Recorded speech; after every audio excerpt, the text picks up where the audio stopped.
by stimulating intellectual conversation? Are you turned on by the idea of engaging with thought leaders from across the United States? Do you go gaga over exploring important ideas from influential books, research, and essays? Then welcome to Curiosity Porn, the place you can satisfy all those intellectual urges guilt-free.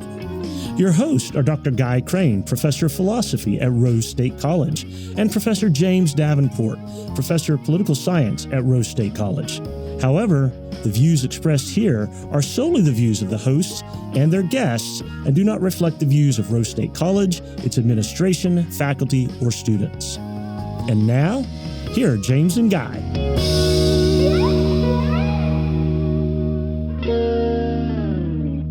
Good morning, Dr. Crain. Good morning, Professor Davenport. How are you doing? I am doing pretty well today. Me too. I'm kind of excited about our guest. We're going to introduce him in just a second. Although I did want to mention our first episode, we talked a little bit about outrage porn. Yes. Right? I got to stay off Twitter. I'm just saying. That's good mental health sound advice for everybody. Feeds my outrage porn addiction a little too much.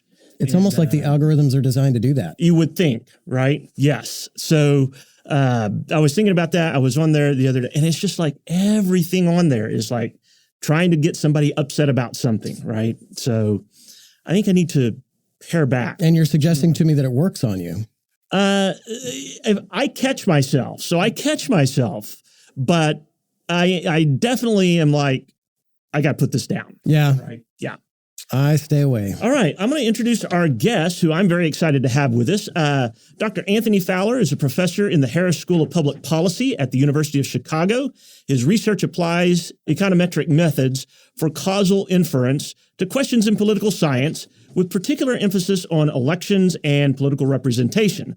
Specific interests include causes and consequences of unequal voter turnout, explanations for incumbent success, the politics of policymaking in legislatures, and the credibility of empirical research. He is also an editor-in-chief of the Quarterly Journal of Political Science and author of Thinking Clearly with Data. Anthony also co-hosts Not Another Political podcast with his University of Chicago colleagues, William Howe and Viola Judah. Anthony, thank you for joining us. Thanks for having me. It's great to be here. That was a really nice introduction and a fun way to start the show. I also get outraged and sometimes enjoy being outraged, but I'm not on social media for precisely that reason, because I don't want to post something that I'm going to later regret. Yeah, I think that's always the temptation there is you're going to jump into an argument and then you're going to say something and you're like, I really wish I hadn't said that. I'm trying to get off blood pressure meds, so I'm definitely not getting on there. Yeah. I don't know. Facebook seems to have lightened up. Maybe it's, of course, a lot of folks, I'm old, so I'm still active on Facebook. I guess I am as well. The younger folks, not so much. But it doesn't seem, I don't get the same kind of outrage kind of stuff that I do on Twitter. Well, I've just carefully curated my feed on that one to make sure I avoid that stuff. Yeah. All right. So we have a few kind of early rapid fire questions just to kind of set the tone. And then we're going to get into a work that you were part of talking about civic duty voting. And Guy and I have all sorts of questions. But before we do that, we want to let you kind of lay out what you mean by that, how it would work, this type of stuff. But let's get to these others. So how did you get into academia and why political science? Sure, yeah, I think it's a lot of just chance. I didn't grow up knowing anybody in academia or having any connections to that world. But as soon as I learned that was a career option, I wanted to be in that profession. I had a great biology teacher in high school who took everyone to the Salk Institute in San Diego. We got to meet scientists and hear about what they were working on. And it was the first time I realized that you could get paid for just thinking about hard problems and trying to learn more about the world. And as soon as I knew that was an option, I think I wanted to be a researcher and a professor. And I was an undergrad major at MIT. I was a biology major at MIT and was doing a lot of genetics work and so forth. And just on the side, partly because they forced me to be somewhat, to take some social science classes, I took some political science and economics. And I found that those were my favorite classes. Those were really interesting questions. In some ways more interesting and more important questions than what I was studying in the genetics labs. a lot of the same scientific tools applied, and I kind of got excited. I got great mentorship from professors and ended up applying to graduate school in political science. I was going to ask, because if you had some economics classes, because you talk about applying econometrics. Why do I have trouble saying that this morning? So how did that happen? So you just took a mix of economics courses with your political science classes as well? I did. Yeah. I mean, I think I started off, at MIT, they just make you, it's not a broad liberal arts college. They tell you have to take 8 courses in humanities, arts, or social sciences. And me being the sort of narrow-minded thinker I was at the time, I thought, well, I'm going to take the most scientific of those courses that I can, because I think I want to be a scientist. And so I took a class on game theory. I took a class on the quantitative study of elections. I ended up taking a class on public finance, which was really interesting and fun and kind of technical and so on. And so I got exposed to these approaches in social science that are a little bit more technical, a little bit more mathematical, and really liked them. And even when I was in graduate school as well, I took a lot of classes in economics at the same time I was taking classes in political science. Very cool. All right. So question number 2. I don't know if you're familiar with Tyler Cowen. He's an economist out of George Mason University. He just published a book talking about who's the greatest economist ever. And so that's what prompted this question. I'm a political scientist. You're a political scientist. Who do you think is the greatest political scientist ever? So I'd like to think that political scientists don't do nearly as much navel gazing as economists do, and I think that's to our credit. We don't have a Nobel Prize, and we don't sit around making lists of the greatest, and the best under 40 and so on, and I think that's mostly to our credit. But of course, there are lots of political scientists that I admire and respect. Harold Gosnell is one name that comes to mind, who was a political scientist at the University of Chicago roughly 100 years ago, and he was probably the first person to really seriously bring quantitative evidence and experiments and scientific thinking into the study of politics.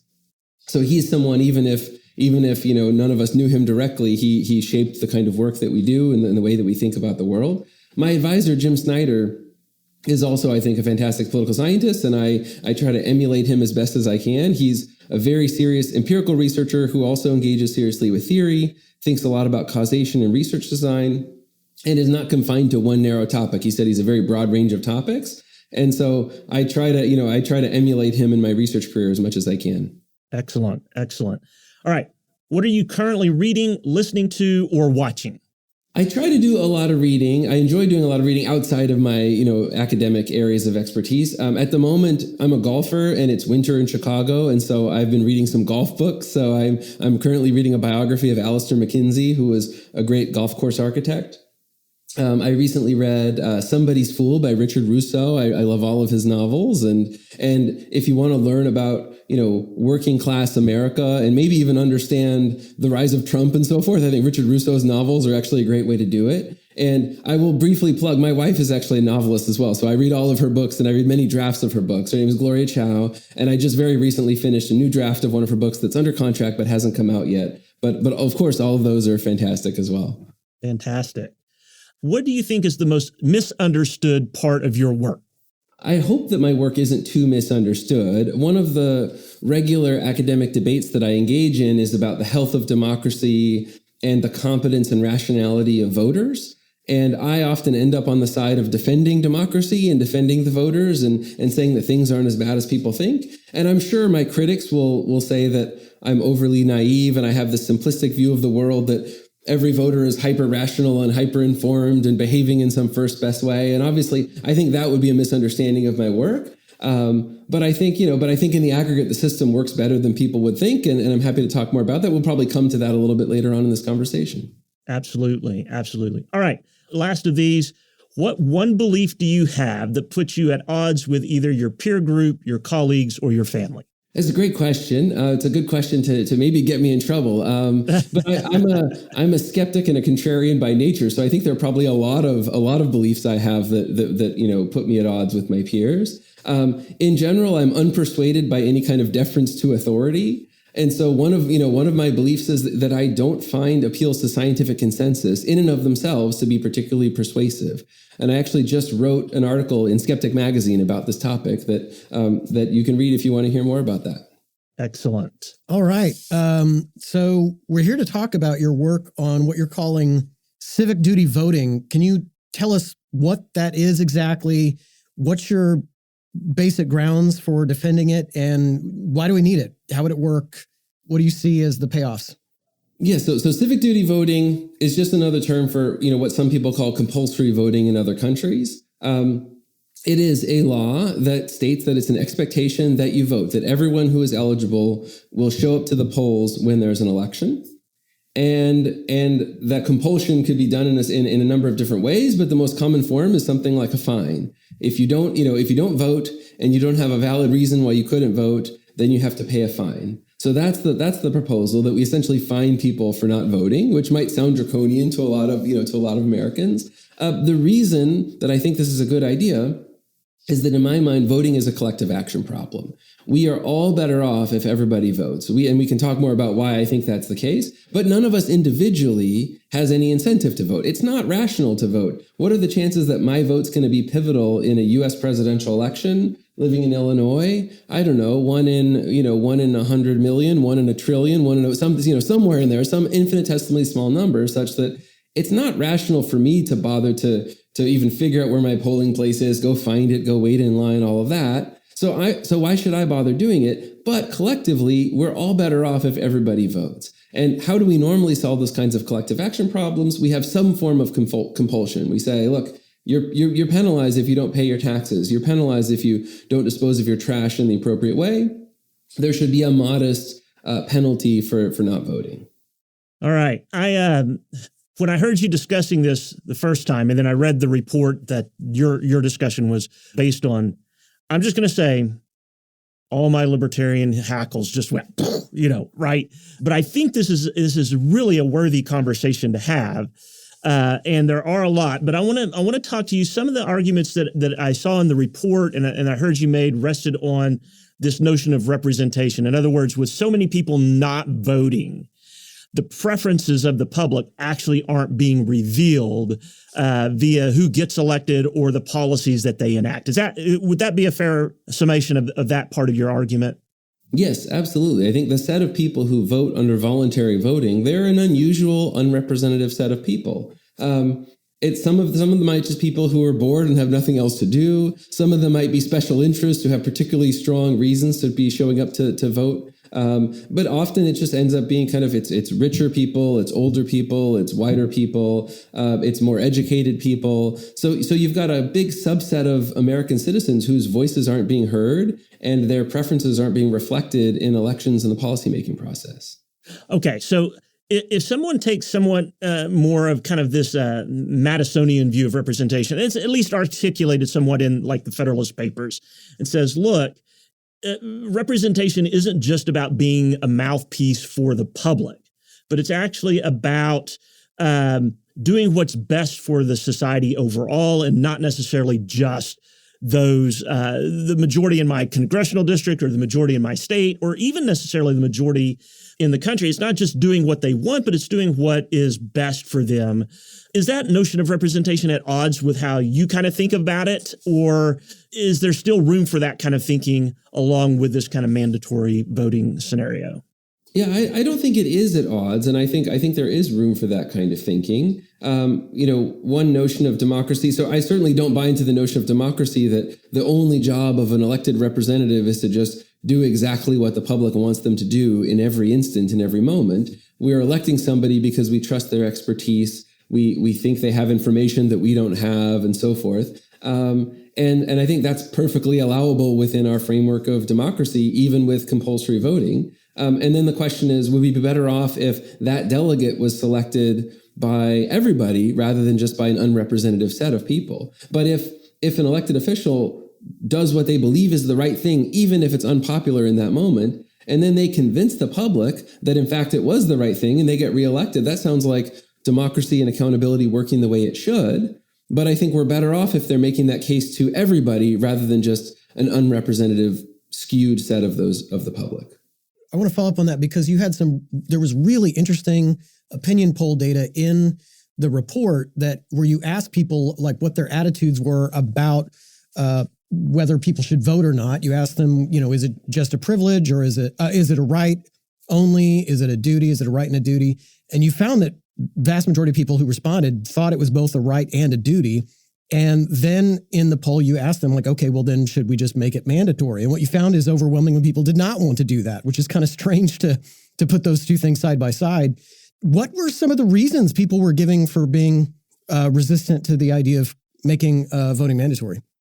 I don't know if we investigated that really closely, and so I'm partly just speculating, but I imagine for some people, they might rationally oppose it because they worry that this will be bad for their political preferences. If you're the kind of voter who's getting what you want out of the political system, then maybe you don't want to change the system. And so there are, of course, anytime you change the electoral system in any way, there's going to be potential winners and losers. And so some people might be rationally opposing it for that reason, and we can talk more about who would the likely winners and losers be, if we change to something like compulsory voting. There could also just be a lot of people for whom this is a foreign and new concept, and they really haven't thought about it very much. And so their initial reaction is, I don't want a whole new tax and a whole new form of government compulsion. And I'm sensitive to that concern. I think that's reasonable. I think we should generally be wary and skeptical when government tries to come in and say, let's do some new regulation or some new form of taxation or new form of compulsion, unless there's a really compelling reason. And we should ask for that compelling reason. So I could imagine that some of those people, it's a new idea. Their initial reaction is to be opposed, but maybe they're open to being persuaded if the appropriate case is made.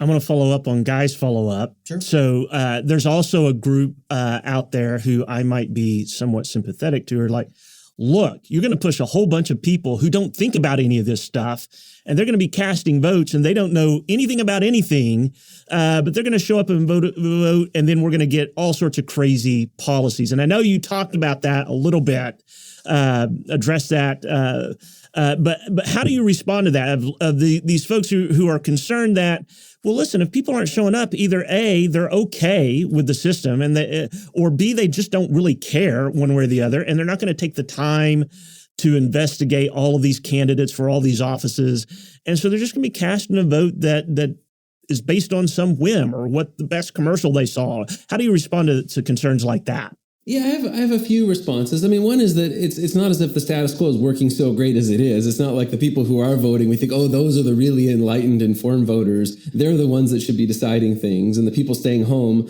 they don't know anything. So I'm not convinced by that. But even if it is true that the people who would be induced to vote by compulsory voting are on average a little bit less informed, I still think it's probably better to have them involved in the process than not. Even if they're not as informed as we would like, they have different preferences than the people who are voting, and it might be good to reflect those preferences in some way. There's also some evidence that just by inducing people to vote, that will also induce them to become a little bit more informed. So they might learn information that they wouldn't have learned if there wasn't compulsory voting. So of course, I'm not saying that things are going to be perfect and there aren't going to be concerns. Of course, no voter is going to be as informed as we would like in some first best world.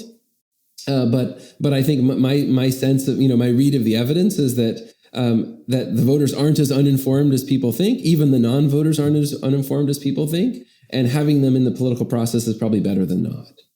In another life, I dabbled a little bit in campaign polling, right? And I'm just going to say he's absolutely correct. Voters, even folks that you would identify as likely voters, are not marginally much more informed about things than people who don't vote. Because I've done a lot of polling, and there's an election coming up, or I don't know they'll ask you, who are the candidates? So he's absolutely correct on that point. Now, according to the report, you're not actually advocating for requiring people to show up and cast a vote for any given candidate, or even really a candidate at all, but requiring them basically to participate in the elections, right? They could show up, they could take a ballot, they could not fill it out, they could check a box. I think, is it Nevada that has this box? It's like none of the above or something like that. So what does that mean for how that would impact elections? How do you feel do you think a lot of people would take that, or would a lot of people say, you know what, if I'm going to have to show up, I'm actually going to take the time, figure out who these candidates are, and cast a reasonable vote? Yeah, that is our proposal, and I think the reason is fairly obvious, which is we feel like we could reasonably expect people to show up to the polls, but we can't compel you to vote for a candidate that you don't like. That seems like a violation of your free speech rights and so on, and your free expression. So, and in fact, in Illinois and lots of places, there are lots of uncontested races, and it would certainly be wrong to say you have no choice but to vote for this one candidate. So we're not saying you have to vote in every, for a particular candidate or for any particular candidate. And like you said, you could just vote for none of the above. So I think that would be great. And I'm sure some voters would choose that none of the above option. In Australia, they have a compulsory voting law, and there is a none of the above option. And some subset of voters do pick it, but it's not huge. So I think most of the voters would, in fact, think about the candidates. They would consider them, and they would probably vote for their favorite one rather than picking the none of the above. But if, in fact, the political parties didn't field any compelling candidates, and a lot of people said none of the above, that might be an informative signal as well. That might be a valuable thing for us to learn that none of the candidates were very popular. I can't imagine an election where none of the candidates were very appealing, of course, but hypothetically, yes. Now, a lot of your argument is based on or predicated on the fact that compared to other democracies, the U.S. has relatively low voter turnout, right? If you look at some of the other democracies around the world, the percentage of people who could vote in the U.S. is significantly lower as those who do. If you go to other countries, and there are some other countries, we have to remember some other countries that do have this kind of compulsory voting, right? So that makes a difference. But by and large, it's like, look, there's not enough of us out there voting, and that in some way delegitimizes the democratic process. Am I understanding that part of the argument correctly? I think it does to some extent. I think when you have very low turnout and when the set of people voting are very unrepresentative of the eligible population, I think it does to some extent delegitimize democracy in the sense that it makes us wonder if, in fact, this really is this really the most preferred candidate and so forth. And so I think, that's part of our argument is that things would be better if we had more people voting, but not just more, but a more representative set of people voting. So even if turnout increases a little bit, and turnout has increased a little bit in recent elections, and that's a good thing, but just because we went from, say, 60 to 65% turnout in a presidential election, that doesn't necessarily mean that we've made the voting population more representative. In fact, I have a study showing that typically get out the vote interventions even though they increase turnout, they make the voting population less representative because they typically induce people to vote who were more like the kinds of people who are already voting. And so we don't know if a change from 60 to 65 is good for representativeness or not. But if turnout gets close to 100%, then we know that the voting population is very representative. And so that's why we would like to achieve something close to 100% turnout. Okay, so just so I understand your position, you're advocate. So I don't actually have to go to the poll to vote for a particular candidate. I have these none of the above options. You're advocating something like eligible voters have to, well, not even attend, right? Because I guess you're okay with things like mail in and not actually going to a poll to actually submit your vote. Is that right? I mean, that's not explicitly discussed in the report, I don't think, but I think, yes, I think you should be expected to show up to the polls or cast a ballot in some way, however your jurisdiction decides to accept your ballots. Are there exceptions to where a person has an excuse where they didn't have to pay the fine? Yes. I mean, and that is part of our proposal is that there would be excuses if you were sick, if you absolutely had to work and you couldn't, you had to be traveling, you couldn't vote, et cetera. So of course, there would be legitimate excuses for not voting. And, in Australia, for example, the government is fairly open about what excuses it allows. Anything that even sounds reasonable, they will excuse and not expect you to pay the fine. And nevertheless, that's enough of compulsory voting is enough to get more than 90% turnout in every Australian election. I'm wondering about, like religious groups that might have religious or conscientious objections to that level of participation. Would that be a valid excuse under your proposal? I haven't heard that before. I'm not aware of any religious group that has a conscientious objection to coming to the polls. But I guess that would be something that if they really did, and there's the First Amendment and so forth, then I guess lawmakers would have to think about how to handle that. But maybe that would be one of the legitimate excuses. Okay, well, so then I'd like to ask you about your views on eligibility here. So even if we had, say, a policy that everybody who's eligible to vote should be voting barring a valid excuse, or they pay a fine. What about the current voting block of eligible voter? Would you also like to see that expanded or even restricted more? Like, do you think that everybody who should vote is already eligible, or should we be working on that as well? That isn't something that we seriously considered when we worked on this report, or that I've seriously conducted research on.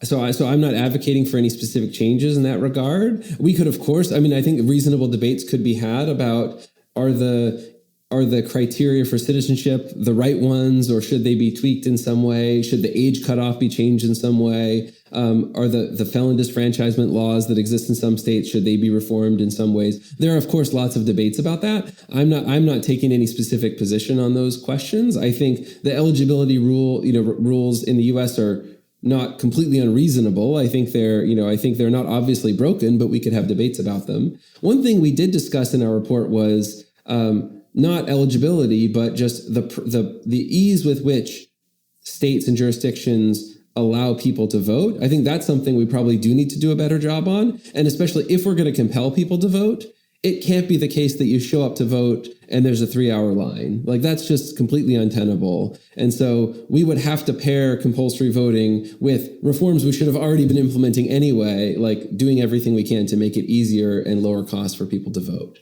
I want to follow up on that. And this is probably grumpy old man James talking. And so you'll have to deal with that for a second. But I hear a lot of stuff about this. We make it too hard for people to vote. We make it too hard.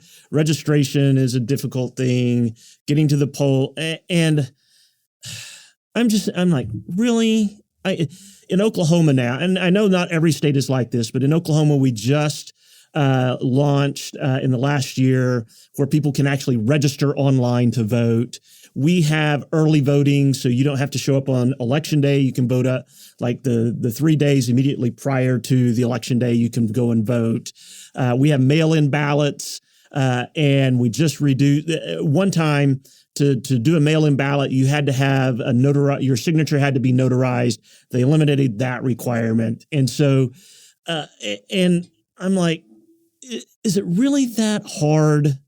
Well, let's ask him, for whom do you think this is unduly hard? Well, that's my question. And I realize, too, listen, I come, from what some people might consider a relatively privileged background, right? Grew up, middle class America. We didn't have to travel real far to find a polling place, all of that kind of stuff. So I realize that, but it just feels like that sometimes that's just an excuse not to do it. I don't disagree with you. I think in most of the country, we make it reasonably easy and low cost for people to vote if they want to. But there are some places where you show up to the polls on election day and there's a 3-hour line. And that's the thing that I think is just unacceptable and shouldn't be the case and should be addressed. And I think maybe compulsory voting would actually make it more likely that would be addressed, because you'd have people who were really enraged about that. But I think in general, I don't disagree with you. I would also, I also, there's of course active debates about election security. Should we be doing more to make sure only eligible people are voting, to mitigate fraud, to mitigate cybersecurity risks with voting machines and so forth? And I think those are all serious debates that we should be having. I could imagine some entrepreneurial reformer saying, let's try to find bipartisan consensus by proposing compulsory voting along with other election reforms that make our electoral system more secure. I think that would probably be a good idea. I want to switch gears because there was something that really stood out as interesting to me about the report. The report mentions Jason Brennan. And for our listeners who don't know, Jason Brennan is a professor at Georgetown who works in the area of political philosophy. I was particularly interested because I teach one of his papers every semester in my intro to philosophy class. The report mentions that he was an advisor of sorts on this report, and I can see the obvious reason why. He is one of the most vocal opponents of this very idea that you're proposing. I'm just wondering, can you talk about that interaction? What contributions did he make, and which, if any, really strengthened the report itself? And did you find any of his objections compelling or difficult to deal with? Sure. Yeah, we had a long conference call with Jason, and I enjoy Jason's writings. He's provocative and he's smart and he's thoughtful. And I have a lot of my students also read Jason Brennan as well. And so that was a fun conversation, and I think it did push us to think about Jason's arguments and try to make our report stronger by responding to some of those arguments. So in that sense, I think we benefited greatly from that conversation with Jason. I don't know if I found much of what he said compelling in and of itself, and I'm happy to talk more about that. I mean, Jason's coming from an unusual position in that he is opposed to democracy. Like he actually doesn't believe in democracy. He's proud of that position. And he thinks not everyone should be voting. He thinks maybe we should have a system where only the informed get to vote. And that's, I understand where he's coming from. I think probably all of us would understand the brief impulse to favor that. But of course, the problem is, how do you decide who's informed? And I don't think I trust Jason or anyone else to decide that for us. If you ask Jason how we should decide who's informed, he'll tell you, well, what if you give them this test? And if you look at the tests, the test to figure out whether you're informed sounds a lot like, do you think like a George Mason economist, basically, and so there's a little bit of ideology mixed in with whether or not you're informed. So I just disagree with Jason on that front. I think we don't have an obvious way to figure out who's informed and who's not, and therefore the sort of second best world is one in which we trust voters to decide for themselves, given their limitations, and we have democracy. And once we're in the world of democracy, are we better off with everybody voting or just a non-random subset of unrepresentative people voting? And I personally think we're better off with everybody voting. I noticed that in the report it discusses or compares voting or to jury service, jury duty. Can you elaborate a little bit more about that comparison and how you see them as kind of similar in function and purpose? Yes, I do think that's an apt analogy. So we do have compulsory jury service in America, and if we didn't have compulsory jury service and we took a poll, we'd probably get a lot of people saying, that's strange. I don't want that. And of course, nobody wants to receive a jury summons. No one's happy when they get a jury summons in the mail, but we just kind of accept that as a part of life, and we think it's a reasonably fair system that allows us to have representative juries of our peers, which is part of the liberal society that we want to live in. So jury service is exactly like that. We compel people to show up for jury service. We accept that as a part of life because we think it makes for a fairer, better system. And I think the same case could be made for compulsory voting. Nobody wants to vote, in and of themselves, but we're better off if a representative set of people are voting. And so if we had a system of compulsory voting, I think it would pretty soon become the system that we're used to. And we'd say, I guess it's a fair system. It's good for everybody to vote. Now there's another discussion one could have, which is what if we replicated the jury system for elections? Do we need everybody to vote, or could we just pick a random subset of people? Because for representativeness, you don't need everyone to vote. You could just, we're just going to randomly select 1% of the population, and we're going to get them to vote, and they're going to decide for us. And then of course you'd have concerns. You'd have concerns like maybe there's sampling error, and you just got unlucky, and you got a bad election outcome because you drew the wrong jurors or drew the wrong voters. It could be that there's more corruption potentially, or more fraud of like gaming who gets selected, or buying off the voters that got selected, and so forth. So that's a debate one could have. But I think having some system of compulsion for voting makes a lot of sense, in the same way that it makes sense for jury service. Okay, so I want to follow up on that because I noticed that came up a lot in the interview I listened to you and your article and the report. And it was interesting to me because, getting back to Jason Brennan, this is exactly also an analogy that he likes to draw heavily upon. So just for the sake of listeners, so Brennan's use of the analogy is something like this. Let's suppose you were a defendant in a trial that has a very stiff penalty and all that. And somehow by, magic or science or whatever, you got access to the basis upon which the jury members were going to decide your verdict. And you found out that it was like very divorced from the actual evidence that was being presented in your trial. You found out that some of them were going to determine your whether you're guilty or not guilty on irrational bases or immoral bases. Oh, look, he wears glasses. He couldn't have done it. Just or he's a white guy. He must be innocent. Something like that. Or you might even find out that some of the jury members just barely understand what's even happening. They are operating with such little information that it wouldn't really matter if they wanted to follow the evidence in the trial. And so now they've deliberated. That these are those are going to be the factors that contribute to their decision. And you're at the very moment when the verdict is about to be read. So you don't know what the verdict is, but you're at that moment. And Brennan uses this thought experiment to say, like, do you think if that really were the case, that you would have to accept the decision as legitimate, whatever it is?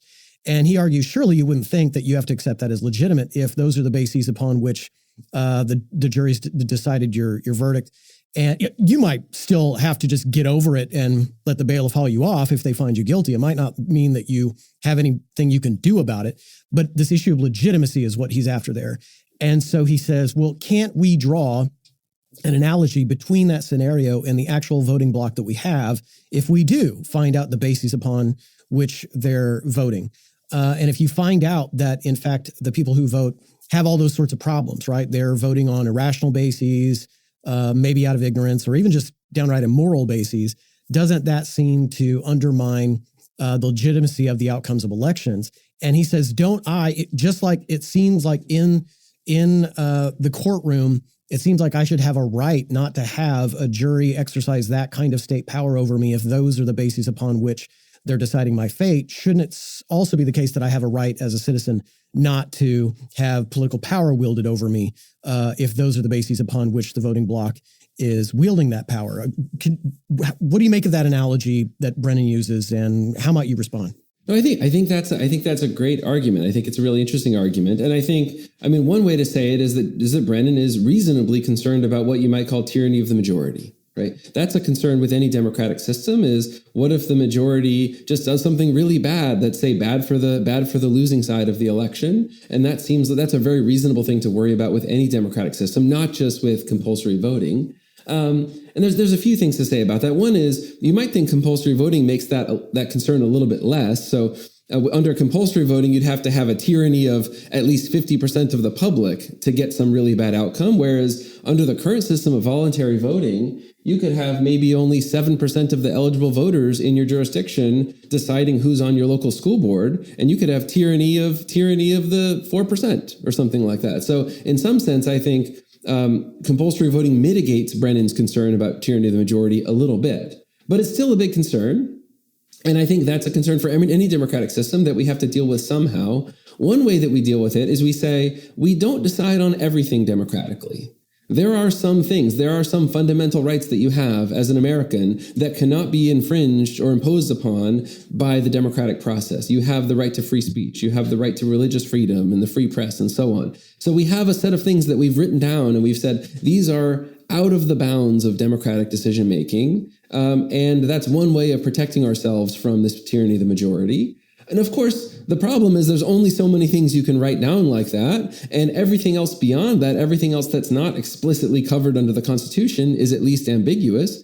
And we're going to have some process for deciding what is our policy going to be in this other area. And it seems to me like democracy is the best of all the imperfect ways to go. It seems like it's better than the alternatives. It's better than authoritarian dictatorship, even if it's a dictatorship of George Mason economists and philosophers like Jason Brennan. It's better than having a civil war every time we disagree over, say, abortion policy or something like that. So again, it's not to say that the status quo is perfect, but it seems like democracy is a better way to resolve those disagreements than any of the other alternatives. And if we're having a democracy, I'd rather have everyone involved in that democracy as opposed to just a non-random self-selected sample. Well, okay, we can leave Brennan behind. I'm interested though in how optimistic are you? Okay, so here's your proposal. Do you see this happening anytime soon? What do you envision is the future of this proposal? I don't think it's going to happen anytime soon, but I think it's a serious proposal that people should be debating and deliberating about and discussing.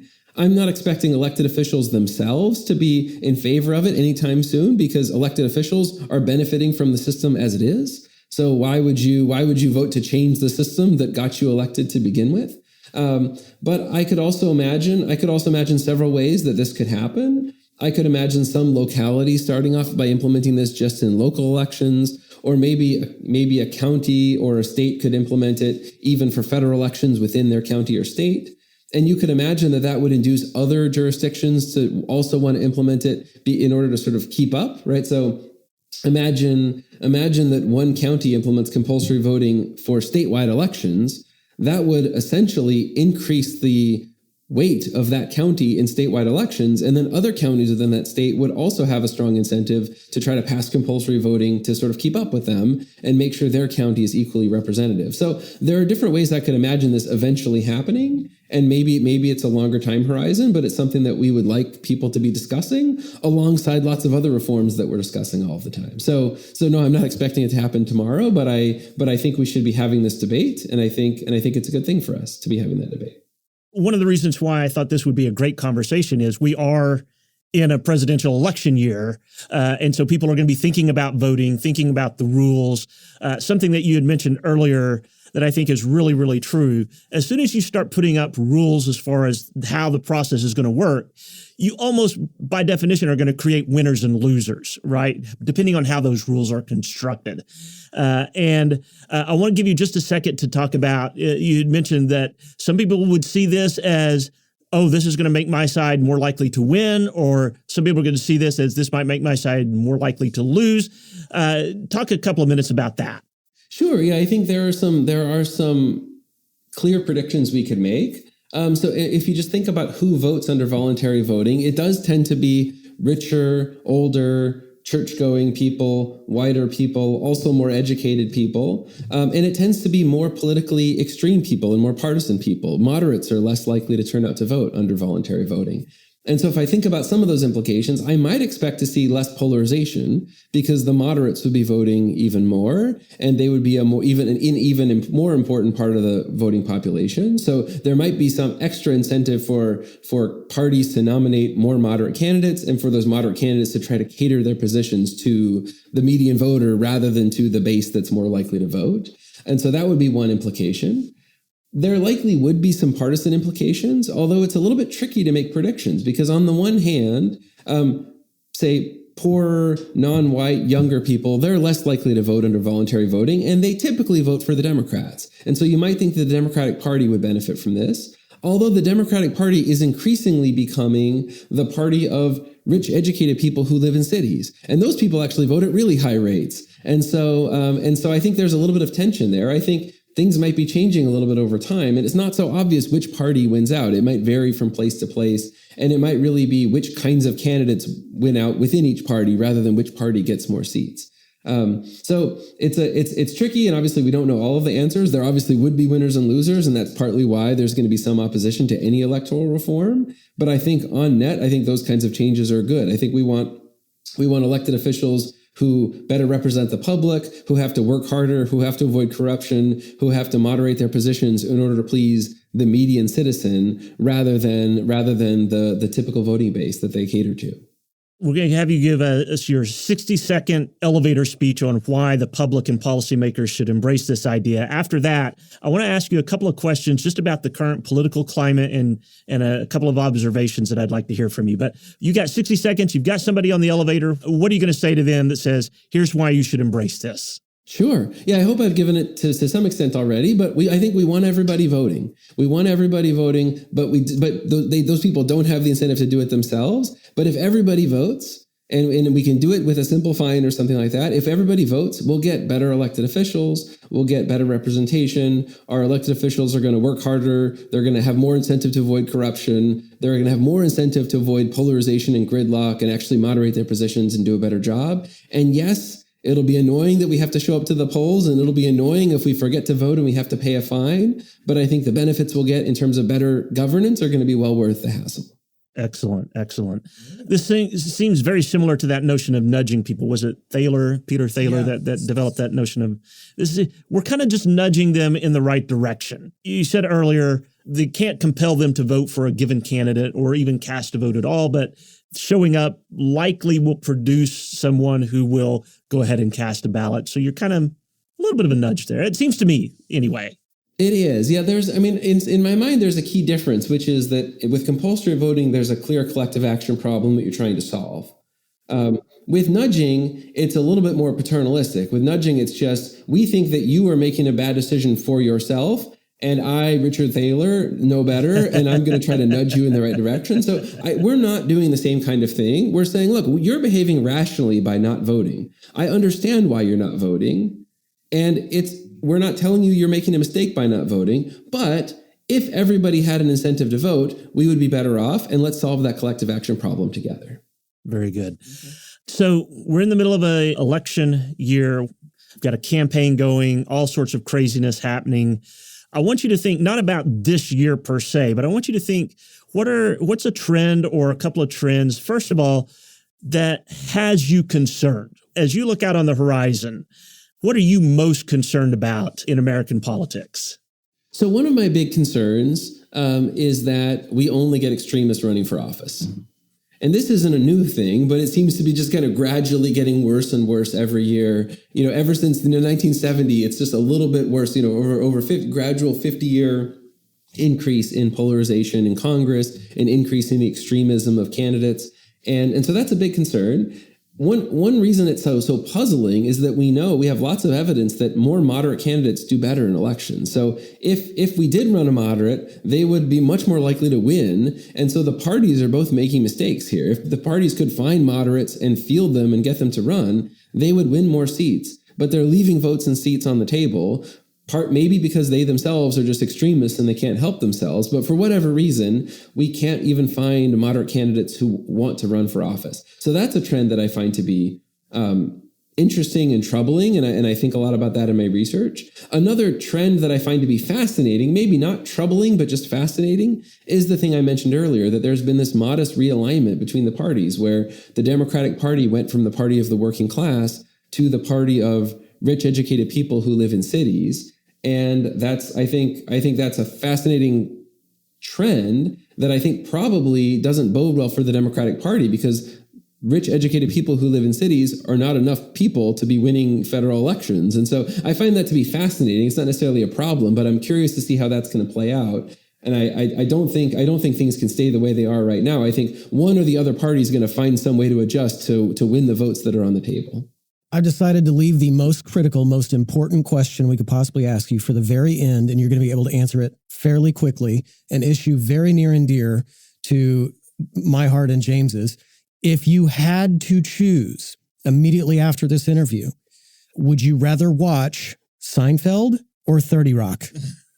Seinfeld. I love Seinfeld. Oh, yeah.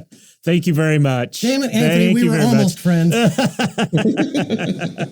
This is a perennial debate that we have, James and I, and I'm Team 30 Rock all the way, but all right. All right. So we talked about what has you concerned. Now, as you look out on the horizon, what makes you somewhat optimistic? What makes you think, you know what, things are going to work out. Things are going to be okay. Well, I guess, I mean, I tend to be the optimist among political scientists, saying the system doesn't work as badly as everybody thinks. And some of that is just looking at the evidence. So there's been all of this cause for alarm. Everybody thought that Trump was going to be the end of democracy, and he wasn't. Even though people are still saying things like that, our political system has turned out to be maybe more resilient than we thought, even in the presence of not just one, but probably multiple presidents who don't care very much about the institution and are willing to, subvert the system to their advantage, and that the institution is relatively resilient. And I think the voters, although they're not perfect and they're not as informed as we would like, the voters are paying some attention. And if you put a reasonable candidate in front of the voters, they will vote for that reasonable candidate. And so I'm somewhat hopeful that democracy is gonna stick it out and perform well in the near future in American politics. But there's also lots of causes for alarm as well. Our guest today has been Dr. Anthony Fowler, professor at the Harris School of Public Policy at the University of Chicago. I don't know if it's bad form to plug someone else's podcast on your own, but I'm going to do it because I really do think Not Another Politics Podcast is a fantastic podcast. It's excellent. I listen to it. And inevitably, because there's three of you on there, somebody will be saying something. I'm like, no, that's wrong. And then somebody else will come on and say something, contradict. And I'm like, that's right. So it really is. I love the fact that you explore research, you explore what is going on. And so it's a great one. I want to recommend it to folks. But we really thank you for sharing your thoughts and ideas with us here on Curiosity Porn. And this has been a great conversation. Thank you so much. Thanks so much for joining us. Thank you so much. This was really fun.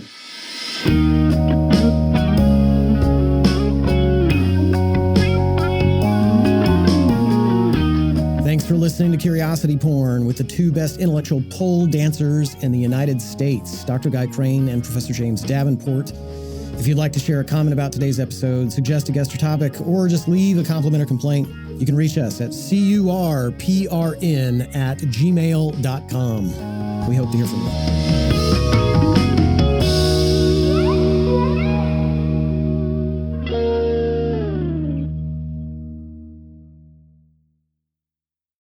As we wrap up Possibilities, would like to give a special thank you to this episode's sponsor, Palmer Law, paving the way for creative expression in our community. Their commitment to our vision allows us to continue to have these conversations. We are grateful for your continued support, Palmer Law.